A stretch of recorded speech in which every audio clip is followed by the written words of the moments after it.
नमस्कार, स्वागत है। आप देख रहे हैं मनचाहा न्यूज़ मैं आपके साथ अंकित सिंह चौहान।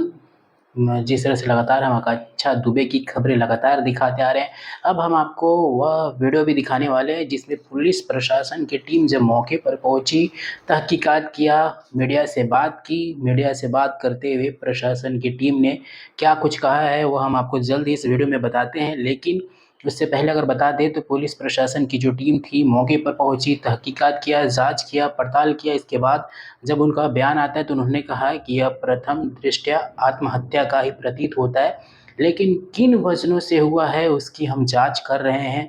जैसे ही हमें कुछ विशेष जानकारियाँ हाथ लगती है, हम जल्द ही इस पर कार्रवाई करेंगे और आगे की जो भी प्रोसेस होगी उस पे हम बात करेंगे।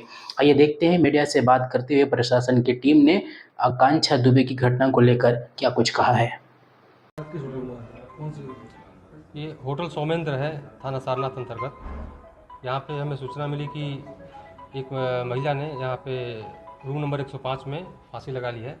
फांसी लगाकर आत्महत्या की सूचना मिली। इस पर फील्ड यूनिट को बुलाया गया और सभी लोग यहाँ पहुँचे तो सभी साक्ष्य संकलित किए गए यहाँ से। प्रथम दृष्टया मामला जो है आत्महत्या का ही प्रतीत होता है। इसमें आकांक्षा दुबे यहाँ पर रुकी हुई थी, जो भोजपुरी फिल्मों में काम करती हैं और मूल रूप से चौरी भदोही की रहने वाली हैं और काफ़ी समय से महाराष्ट्र में इनका परिवार रहता है। तो सभी परिजनों को सूचना दी गई है, वो आ रहे हैं और अग्रिम विधिक कार्रवाई इसमें की जा रही है। कोई सुसाइड नोट वगैरह मिला है? कोई सुसाइड नोट बरामद अभी नहीं हुआ है इसमें। यहाँ पर कितने दिन से रुकी थी? ये 22 तारीख की रात में यहाँ पर आई थी और उनकी कोई यहाँ पे फिल्म की शूटिंग चल रही थी। किसी भी प्रकार का सर कोई विवाद सामने आया, जैसे यूनिट की पूछताछ? अभी प्रथम दृष्टया अभी कुछ जानकारी नहीं मिली, सबसे पूछताछ की जाएगी और जो भी तथ्य सामने आएंगे उस पर कार्रवाई की जाएगी।